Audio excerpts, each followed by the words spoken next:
Good evening and welcome everyone to Basement Quality Banter, episode 40. Evening, Angus. Evening, Luke. How you doing? Super. Do you have a beverage?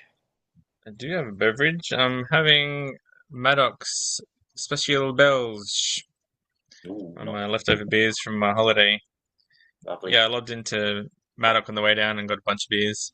So this is one. I haven't had too many of these ones, but um, Yeah, I really like the Reynard and the Noble from them. yeah, that Noble is hard to go past. I got a can of that and drank that the first night on the holidays. There we go. Ooh, lovely. I'm Yeah. having a Hiker Fire Trail Red IPA. Ooh, Lands red at apple. 6.3. Light's not really going to get that too well, but gorgeous, gorgeous colour. Mm, Um, it's- and we're big fans of red IPA, so can't go wrong with that. yep, you have to make a pretty bad one for me to not enjoy it. Yep, multi bitter, just gorgeous. Alrighty, so we've got a little bit on the ticket tonight, so we'll try and get through it. If not, some items might wait till next week. In beer news, Angus went through a couple of weeks ago about Carbon Six, starting a really cool campaign. I've got the official media release. So I'll read through that. So Carbon 6 Brewing is set to launch Crack the Code 26, a large-scale puzzle-based beer scavenger hunt running throughout February 2026 across southeast Queensland. The event invites participants to solve a series of cryptic clues released across social media, leading to cache, ooh, hidden prize caches tied to a selection of Australian craft breweries. The hunt officially begins Monday, the 2nd of February 2026, with new clues dropping 4 times per week at 7 p.m. on Mondays, Tuesdays, Wednesdays, and Fridays. Unlike traditional promotions or giveaways, Crack the Code 26 is designed as an experience-driven event. Clues increase in difficulty over time, rewarding collaboration, problem solving, and exploration rather than speed alone. Participants may hunt solo or in teams, with 6 winners set to be crowned over the course of the month. Each winner will receive a substantial prize bundle built around Australia's independent brewing community, including beer and brewery-based experiences. The identities of the participating breweries will not be announced in advance and will instead be revealed progressively as part of the hunt itself. Crack the Code 26 is about adventure, curiosity, and bringing people together around great beer, said Adzi Shell, BDM at Carbon 6 Brewing. We want to create something that rewards thinking and teamwork, not just luck, while showcasing the depth and creativity of the craft beer community in our region. The hunt is free to enter, open to participants 18 years and over. Will run from Monday, the 2nd of February 2026, throughout the month of February. Finding a prize cachet does not constitute winning a prize. All prizes must be claimed and verified in accordance with the official terms and conditions. Full rules, terms and conditions, participation details, and safety information are available via the official event guide. And you can jump onto the Carbon 6 Brewing Instagram page, and there will also be an official blog and a hashtag Crack the Code 26. So everything we've mentioned before, but from a more official sounding document, I guess.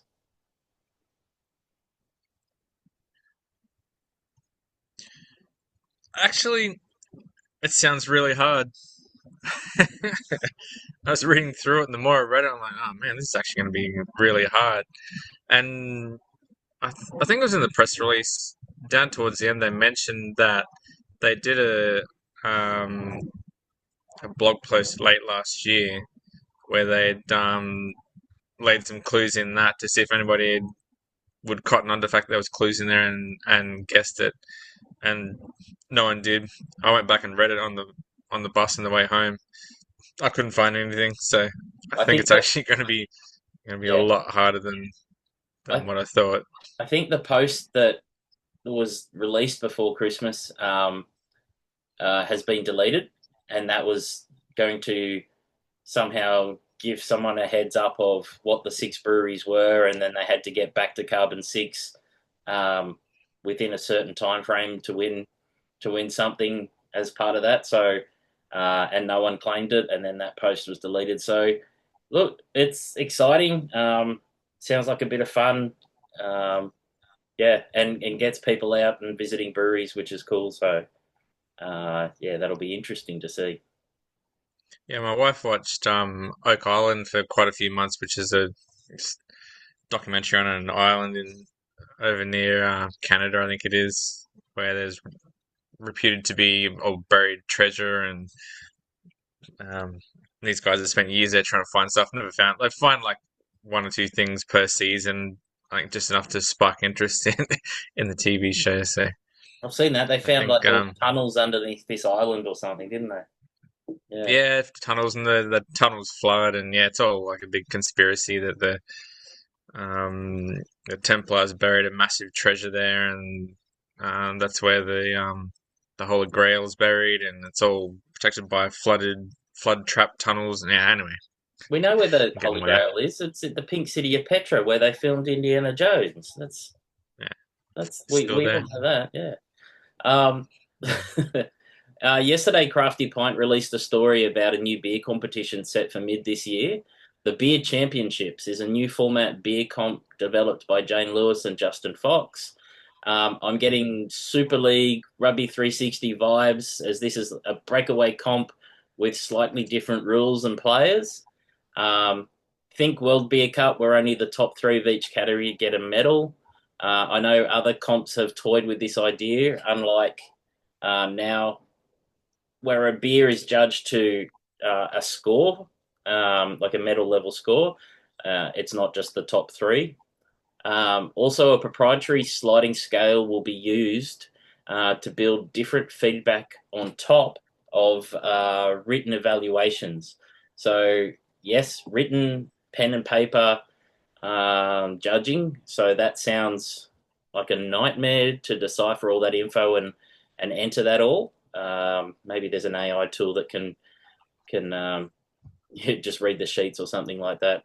Only 15 categories to start with, and only Australian beers, but it seems quite a modest start.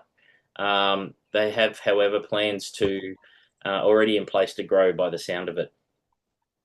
Jane especially mentioned the commercial aspect of this competition being a focus, as her experience showed that winning awards did nothing to increase sales despite the industry recognition. Of course, former owner, head brewer of Two Birds. Um, I personally don't agree with that. I find the aspect of um, other brewery like having medals on beers and badges of honors that are proudly seen, and I've seen people purchase medal adorned cans over ones that don't have medals on them. And sometimes even the same beer, if there's a new batch with medals on it, I see people pick them instead of the ones that don't. So I don't really believe that winning doesn't help sales, but it definitely helps you make better beer and get feedback. So that'll be interesting. I guess they want to build the hype around potential medal winners in an Oscars like nomination process where events can be built around the top contenders. I've been a part of competitions where Justin has been in leadership roles, and I know his knowledge and passion for brewer feedback. However, I only met Jane and Cass last year at the Melbourne Royal International Australian International Beer Awards, but knowing their experience, it would be a similar level and quality. Um, does this mean that they're stepping back from other comps or complementing them? I'm unsure if this is going to take up all of their time. Keen to see what entry fees and commercial partners come along for this disruptor competition, I'm calling it, and also how it differs in execution. I'd be willing to be a part of it just to see the mechanics and delivering what they want to achieve with this new competition format. I think where it's got a lot of legs is the article was talking about the fact that before the medal part of the competition, 5 or 6 weeks before that is when they would judge all the beers they have in there, and then they would get a short list of beers that are going to go through the finals, Mm. and then kind of like the hottest 100. So then breweries could ramp up marketing, saying, "Hey, we're in the finals for this beer comp," and have a like a kind of an in tap room party and get people in bums on seats and can people buying beer over the counter, which is like what I say is where they make their most money from. So that part I think is pretty interesting, giving breweries time to advertise the fact that they're going to be in the finals and putting on an event and barbecues and whatever else they're going to do to have an event for that comp. So I think that bit sounds pretty cool. Where normally it's kind of all after the fact that the comp happened a month ago and they're releasing a new batch of the beers with the gold medal in the can, and it's all kind of Post there's post comp. they're kind of hedging all the bets on people looking for medals on cans, Mm. whereas this is having like an event party, getting committed community into the tap room and drinking beers and counting down the top six and whatnot. I think that's got legs. I like that idea. Yeah, they said they could even maybe do like a mixed six pack of the nominations or the contenders for for the awards coming up. So, um, and because it's like top three, the quality in each category, they're going to be the best of the best. So, if they do an event or if they do a pack or something like that, um, it's an interesting way to do it and build the hype up for it. So yeah, keen to watch the Having space. Yeah. having done the Queensland Beer Awards for quite a few years now, uh, if they're looking at expanding beyond 15 categories, and there was a fairly strong point in the article about them wanting to not use technology, and it was all based on paper, and um, technology was going to be no part of it. Having been part of the Queensland Beer Awards, where it's hard enough using a technology-based system, getting the top beers and getting those kegs and the package in order for the gold medal and the best of show. I'd be interested to see them in 3 or 4 years if they do expand to a lot more categories, how they're handling that part of it, because it's hard enough with a tech based system and getting the results and things, and then organizing all the beers for Yeah, the they best said of show and that sort of thing. they Yeah, didn't it's they didn't like relying on the tech because it often failed or there was delays and all that. But the amount of information, um, the classes, the scores, and everything like that, especially if there's this sliding rule and the focus on the feedback that Justin and Jane have mentioned. Um, Perhaps they're going to give more time for that feedback to be captured. I just think the paper and pen thing sounds really tough. Really keen to see how they do it. Yeah. and I haven't been a member of Babs for a bunch of years, where each month they have a small mini comp, and that's all handwritten. And I really feel sorry for the people that get my handwritten notes, because my handwriting is basically illegible. So they're trying to understand my writing, understand what the kind of the feedback is from the group of people on the table. Yeah, no, that part is a wait and see for me. That's Yeah. an interesting choice. Well, when I've done BJCP judging for Queensland amateur brewers, the home brew comp, same thing, chicken scratch at the end of the sheet. I just hope they get a lot of info out of that. In saying that, Goulburn Show is holding a home brewing competition sponsored by the biggest regional brewer tribe. BJCP guidelines and drop-off points in Sydney and Canberra, so it could be a big little comp. I think Yeah. regional shows should follow this path, considering most are set up around agricultural societies, and beer is being an agricultural product. All of the major beer awards are based around an agricultural society. Um, but yeah, drop off points in Sydney and Canberra. It could be a really good home brew comp.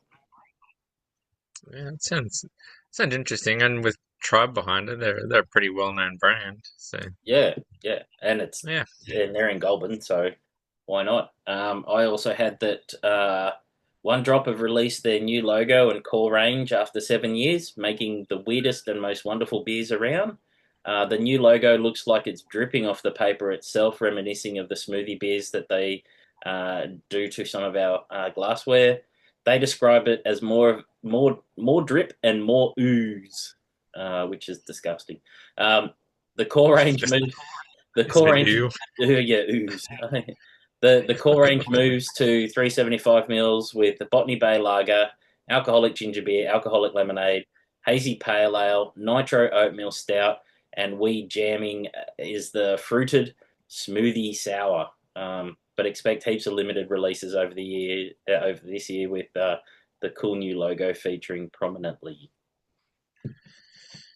Yeah. Yeah, I haven't seen the logo, but geez, the description doesn't fill me with enthusiasm. It's a bit oozy, yeah, but that's what they want. You had a press release from Asahi. Yeah, this is pretty interesting. So they did a press release, kind of looking back on 2025, and yeah, like there was a lot of marketing waffle there, and some interesting stuff from that press release. So for this week, we're going to hear Angus's top five vaguely interesting facts from the Asahi press release. Number five, the launch of their new $60 million canning line at Yatla. They state that there's a real preference from consumers for cans over stubbies. $60 million. Choice. That must be big. I've seen the bottling line and I've seen the keg line at Yatla, and the keg line's amazing. Um, I've seen the bottling line in operation, but yeah, obviously that's a lot of money for a canning line. The production must be huge. Yeah, I remember I did a Yatla brewery tour, probably like 4 or 5 years ago with my mates, Mm, and they told us the number of bottles they produced, and it was staggering. Like it was millions of bottles per yeah, day. yeah, yeah, So crazy. that's why they're spending 60 mil on a canning line. Yeah, All right, moving on. Number four, their hard-rated line of alcoholic soft drinks has become Australia's highest-selling RTD. not a surprise there. Um, Yep. yeah. Number three, they started construction of a new distribution centre in a new $1 billion West Melbourne industrial precinct. Now, I couldn't get figures on how much they were spending on the fit out, but the concept of the precinct seemed pretty strange. Like all the buildings are owned by a superannuation fund, and it sounds like Asahi are renting the building, which I just assumed that Asahi would have a purchase model, so they're locked in and they own the land and the buildings, and Mm, so it sounds like they're renting. And yeah, interesting. interesting. Number two, 100% of Asahi's purchased electricity is now sourced from or matched with renewable sources. And number one, 100% of Asahi's Australian-owned, I got to read this, brand primary packaging is now recyclable, reusable, or compostable. Yeah, my on those last two, my threshold of marketing words alarm is definitely firing. Obviously, very very carefully worded sentences to avoid controversy and really kind of restrict down on what they view as a win from those two items. For number one, they do mention that it applies to bottles and cans and not to the caps and labels. Regardless, it smells a bit too markety for me. Yeah, I mean, it is cool that 100% of their packaging is completely recyclable, reusable. I think that's to be to be applauded, whatever that means. It's still they're doing more than nothing, right? And if they're selling millions of bottles and cans out of Yatla per day, and a lot of that is recyclable, reusable, I think that's a good thing. We can give Asahi a golf clap for that. What what wouldn't be in a carton of beer though? Or they mentioned the labels and the caps are not recyclable, reusable, or compostable. So Yeah.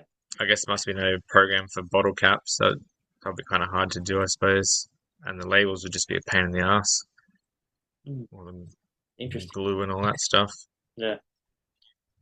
Yeah. Sounds a bit markety, but yeah, golf clap. You had something on Brutiki. Boutique, yeah, I think this came up a couple of weeks ago, but we didn't mention it last week, so I thought I'd still give it a run. Yeah. So, are you interested in a northern city bus tour to a bunch of breweries to drink beer at? Um, I am, but unfortunately, I'm at over at Stratty for my annual preseason boot camp for my veterans rugby club. And by boot camp, I mean drinking camp, not exercise camp. Ah, back on track. So the breweries involved are Archer Brewing in Wilston, Ploughman in Enoggera, and Happy Valley and Flat Lizard Brewing in Stafford. Strikingly very similar to my route on the Hop On Breweries tour I went on late last year. We didn't get to Ploughman, but went did the other three. Yep. Um, yeah, all those breweries have absolutely excellent beer offerings, so you're gonna have a good time, and they have hazies as well if you're into those things. They mentioned in the article they put on more free buses than last year, so obviously that was a bit of a sore point. Uh, and again, it just kind of shows what's needing to be done by breweries. I think it's another excellent marketing effort put together by the breweries.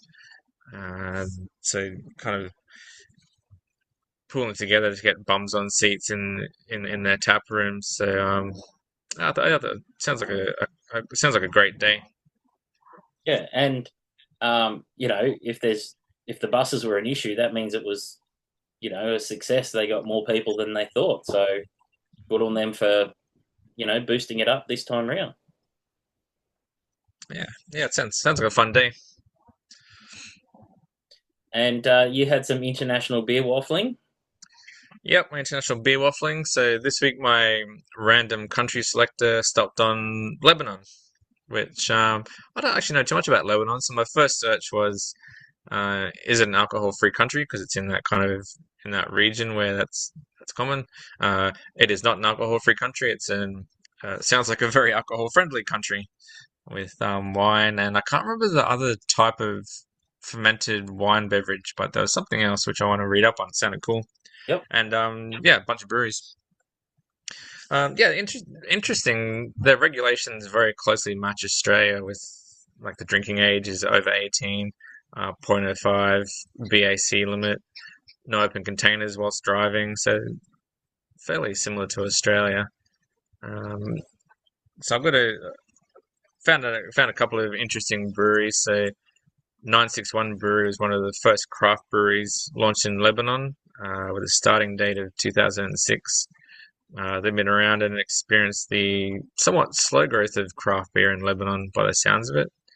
And if you're wondering about the name, 961 is the international dialing code for Lebanon. Yes, sweet. So that's where the name came from. Offer a standard range of Corbies, Pilsners, American Amber, IPAs. A little bit interesting, they offer a Helles English brown porter, and an English IPA. The English IPA sounds like a bit of a spice fest with, I'll just read this, thyme, sumac, chamomile, sage, anisa, and mint. So my too many adjuncts alarm is close to firing on this one, but you can be confident that the Lebanese know spices. So that sounds like a really interesting beer, that one. Yeah. Yeah, sumac, And chamomile, and anise. yeah, It's they're all pretty bit big, strong different. flavors, hey? Sage and thyme and mint we've seen a lot of, but yeah, that's quite an interesting one. Yeah, come across a neat star anise in Imperial Stouts and some and big stouts. But yeah, the other two I don't remember ever having sage or a mint. Mm. Um, Whoever does their photography for their socials, absolutely a cracking photographer. It's absolutely ripping photos, really well presented and really tasty. Yeah, the photos are brilliant. And the other brewery I found was Elmere. So again, they've got the standard core range, Pilsners, IPA, Amber, or Wheat Ale. But they had another tab on their beer list, which was Lebanon Terroir, and my mind was blown when I clicked on this tab. So I'll read through some of their beers. So LF, brewed with carob molasses from Mount Lebanon. From reading the description, it sounded a bit like a porter if I had to constrain it to a style. So that one sounded pretty tasty. Artsy, the stout is aged on old wood foraged from old growth cedar forests. So they must do staves and add them to the fermenters, I guess.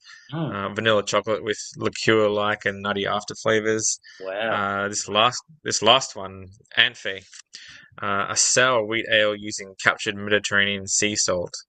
A soft wine-like quality with a sharp and thirst-quenching acidity.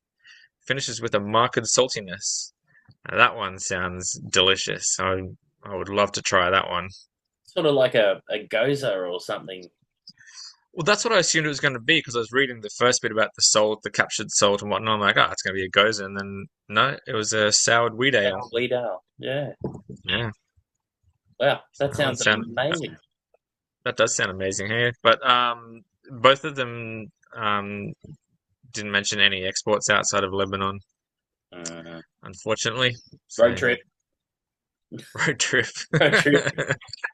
Yeah. road trip to 40, try 40 one beer. episodes in, we might get sponsored by Lebanon for a Beirut road trip. Yep. Lovely.